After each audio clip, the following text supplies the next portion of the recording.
Analysing market data. जब हम कोई बिजनेस करते हैं तो हम अपनी मार्केट जो है उसको एनालाइज करते हैं, उसकी सारी इंफॉर्मेशन कलेक्ट करते हैं कि जो हमारी प्रोडक्ट है वो उसकी मार्केट, जहाँ जिस एरिया में हम सेल कर रहे हैं उसकी मार्केट वैल्यू क्या है, हमें अपनी प्रोडक्ट में क्या इम्प्रूवमेंट करनी पड़ेगी कि हम उसकी सेल को मार्केट में इंक्रीज कर सकें। तो there are different methods for gathering the information about your market. वो हमने सारे मेथड्स पढ़े थे। मेथड्स में क्वेश्चनर है, इंटरव्यूज हैं, इसके अलावा ऑब्जर्वेशन है। तो ये सारी चीज़ें जो डिफरेंट मेथड्स हम अपनी मार्केट के हिसाब से, नंबर ऑफ पर्सन्स के हिसाब से, नंबर ऑफ कस्टमर्स के हिसाब से हम वो मेथड्स यूज़ करते हैं जो हमें इजी लगता है। क्योंकि हमें बस इंफॉर्मेशन चाहिए, वो इंफॉर्मेशन लेने के बाद हम डिफरेंट पैटर्न्स हमें मिलते हैं, trends and insights. Trends means मतलब अगर कोई आजकल को कौन सा फ्लेवर जो है वो ट्रेंड में, अगर हम एक कोल्ड ड्रिंक बना रहे हैं तो हम देखेंगे ये जूस है, कौन सा फ्लेवर जो है वो ट्रेंडिंग में है मार्केट में। पैटर्न्स मतलब आप कोई चीज़ सेल कर रहे हैं, समर्स में वो ज़्यादा सेल होगी, विंटर्स में होगी, ये डिफरेंट हम उसके पैटर्न्स देखेंगे। टाइम, मॉर्निंग में, इवनिंग में, कौन से टाइम में। और ये सारी इन्फॉर्मेशन इस तरह की आप हर तरह से इन्फॉर्मेशन कलेक्ट कर सकते हैं और आपके अपने बिजनेस के डिसीजंस लेते हैं on the basis, on the guidance of this data, market data. तो इसमें हमें जो ये एनालाइज हम जो डेटा करते हैं वो हेल्प करता है to understand the information of market. Understanding trends and pattern, जैसा मैंने आपको बताया कि this helps to identify the trends and patterns which are common in the market, which are existing in the market.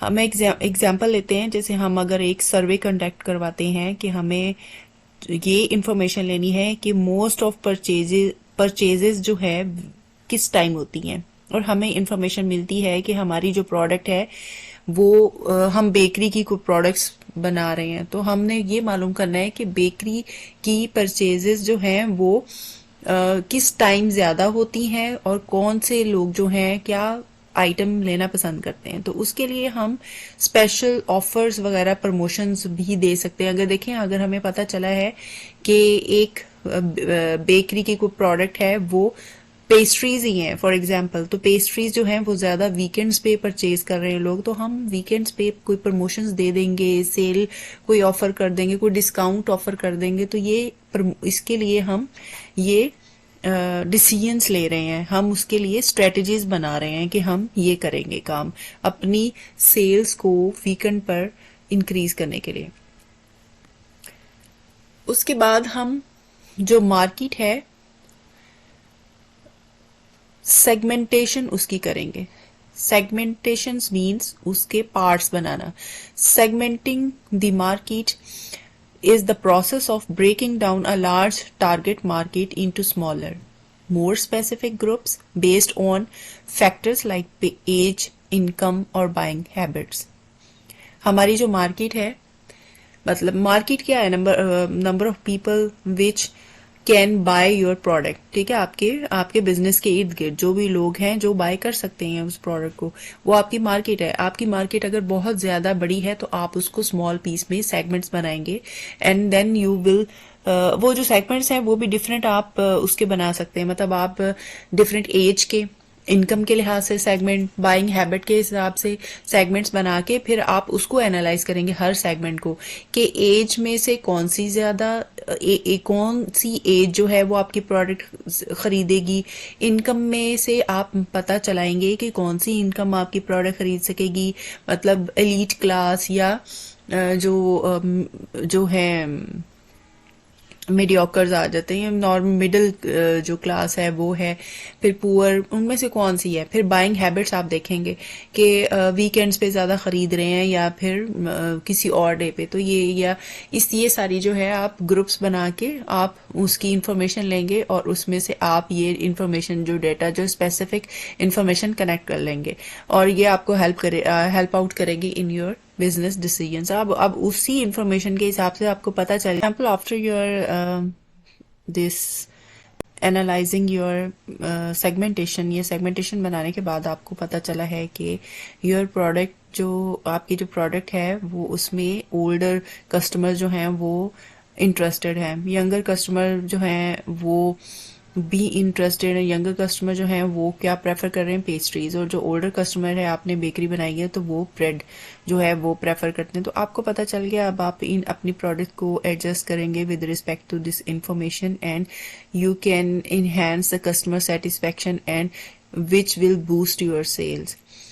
तो इसके बाद कंपटीटर एनालिसिस, ये भी एक स्टेप है जो आपने चेक करना होता है कि आपके कंपटीशन में कौन कौन से बिजनेस दूसरे ऑनर्स हैं। फॉर आपकी बेकरी है तो और कौन कौन सी बेकरी है, और वो कौन कौन सी प्रोडक्ट सेल कर रहे हैं, और उनका वो आप कंपटीशन में आपसे आगे हैं या पीछे हैं, ये आपने चेक करना है। तो this can be checked with the help of focusing on the strength and weaknesses, pricing strategies and customer feedback of the competitor. आपका जो कंपेटिटर है उसकी आपने देखना है कि उसका स्ट्रेंथ क्या है, उनकी वीकनेसेस क्या है, आपके कंपेटिटर की प्राइसिंग जो स्ट्रेटजीज क्या है, और उसके जो कस्टमर फीडबैक है वो क्या है, वो कस्टमर क्या कहते हैं, उनकी अच्छी है प्रोडक्ट है, आपकी प्रोडक्ट से ज़्यादा अच्छी है या अच्छी नहीं है, उनकी प्राइसेस हाई हैं या लो हैं, कि कौन कौन सी खूबियाँ हैं उनमें, कौन कौन सी खामी है, ये सारा कुछ आप आइडेंटिफाई करेंगे। और ये आपको अपॉर्चुनिटीज़ देगी कि जब आपको उनकी वीकनेसेस पता चल गई तो you can add strength in your business. आप अपनी प्रोडक्ट में वो चीज़ें जो हैं एज ए क्वालिटी आप ऐड कर दें, तो जाहिर है आप जो है वो कंपटीशन में आगे जाएंगे। इसकी एग्जांपल है बेकरी की, फिर दोबारा बेकरी की लेते हैं कि अगर एक पॉपुलर कोई बेकरी है और उसकी ब्रेड जो है वो बहुत अच्छी है, या वो कुछ दे रहे हैं ऐसा, तो आप क्या कर सकते हैं कि आप उसके कंपटीशन में आप गोरमे की पेस्ट्रीज या सीजनल केक्स वगैरह वो ऑफर कर सकते हैं। तो आपका जो है एक और तरह के कस्टमर जो हैं वो आप अट्रैक्ट कर सकते हैं। फिर है प्रिडिक्टिव एनालिसिस। अच्छा, ये अभी आपने करना होता है प्रिडिक्ट का मतलब क्या होता है, मतलब पेशीन गोई। इसमें अब ये आपने प्रिडिक्टिव एनालिसिस कैसे करना है, पेशीन गोई कैसे करनी है कि आप हिस्टोरिकल डाटा देखेंगे और उसके हिसाब से आप फ्यूचर ट्रेंड्स और उसके आउटकम्स को एनालाइज करेंगे। ठीक है, उसका अंदाजा लगाएंगे। आप हिस्टोरिकल डाटा देखेंगे किसी बिजनेस का, मतलब हिस्ट्री क्या थी, वो उन लोगों ने कैसा काम किया, और अब फ्यूचर में वो अब आप देखेंगे कि उस बंदे ने कैसा काम किया था और उसकी आउटपुट क्या है, वो कैसा जा रहा है। अभी आजकल उसका बिजनेस अच्छा जा रहा है तो जाहिर है आप उसके वो सारी हिस्टोरिकल डाटा को देख के आप उसके ट्रेंड को अपनाएंगे, और फिर आप का फ्यूचर ट्रेंड्स अच्छी, आपकी आउटकम फ्यूचर में अच्छी होगी। आपकी जो है डिमांड वो इंक्रीज होगी। प्रोडक्ट जो है, आप किसी पर्टिकुलर प्रोडक्ट को भी ले सकते हैं कि किसी कोई प्रोडक्ट है तो आप उसकी हिस्ट्री देखेंगे कि अपनी प्रोडक्ट थी वो किस तरह की थी, अब उसमें आपने क्या क्या चीज़ें इंग्रेडिएंट्स ऐड किए थे, वो किस तरह की प्रोडक्ट आप बना रहे थे, और अब वो अच्छी जा रही है। ज़ाहिर है अगर अच्छी जा रही है तो फिर आप उसका अंदाज़ा लगा सकते हैं कि आप फ्यूचर में उसको किस तरह से इम्प्रूव करेंगे। आप प्रोएक्टिव डिसीजंस लेंगे that will help to align with the future market conditions and reducing the risk and maximising the opportunities. फिर मार्केट डेटा ड्रिवन डिसीजंस लेने होते हैं, इसमें भी ये हेल्प करता है। इस मार्केट डेटा ड्रिवन डिसीजंस, आपने जो इंफॉर्मेशन ली है मार्केट्स की, उसके ऊपर आपने अब डिसीजंस क्या लेने हैं। आपके पास अगर गुड क्वालिटी की इंफॉर्मेशन है तब ही आप अच्छे डिसीजंस ले सकते हैं। यू कैन सब उसके लिए तो सबसे पहले आपको डाटा को एनालाइज करना पड़ेगा, then you will choose the product setting prices. ठीक है, आप उसकी प्राइस सेट करेंगे, एक कोई हर प्रोडक्ट्स लेंगे उसकी फिर प्राइसेस सेट करेंगे और प्लान करेंगे कि आपने मार्केटिंग उसकी कैसे करनी है, उसकी स्ट्रेटजीज बनाएंगे कि आपने मार्केटिंग किस तरीके से करनी है, आपने सेल्स लगानी है, आपने टीवी पर आपने उसकी करनी है, केबल पे आपने उसकी मार्केटिंग करनी है या सोशल मीडिया पे किस तरीके से करनी है। फॉर एग्जाम्पल आप एक स्पेसिफिक प्रोडक्ट लेते हैं विच इज़ अंडर परफॉर्मिंग, मतलब वो उसकी सेल्स इतनी अच्छी नहीं जा रही है, कोई उसमें प्रॉब्लम उसकी मार्केटिंग में भी हो सकता है, उसकी मैन्युफैक्चरिंग में भी हो सकता है, तो उसके रिजल्ट्स अच्छे नहीं आ रहे, तो देन यू विल डिसाइड कि आपने उसको अगर डिसकंटिन्यू करना है या फिर आपने उसको आगे चलाना है। अगर आपने चलाना है तो फिर आपने उसमें क्या चेंजेस करनी है, आप किस तरह से उसमें ऑप्टिमाइजिंग करेंगे कि उस कौन कौन से रिसोर्सेज को यूज़ करेंगे कि वो इम्प्रूव हो सके और उसमें सक्सेस आ सके। Business pitch, what is business pitch, ये भी बहुत इंपॉर्टेंट चीज़ है। Business pitch is the short presentation where you explain your business idea. देखें, जब आपकी जो आपका जो बिजनेस है ना, जो सेल्स है, वो आपकी मार्केटिंग पे डिपेंड करता है।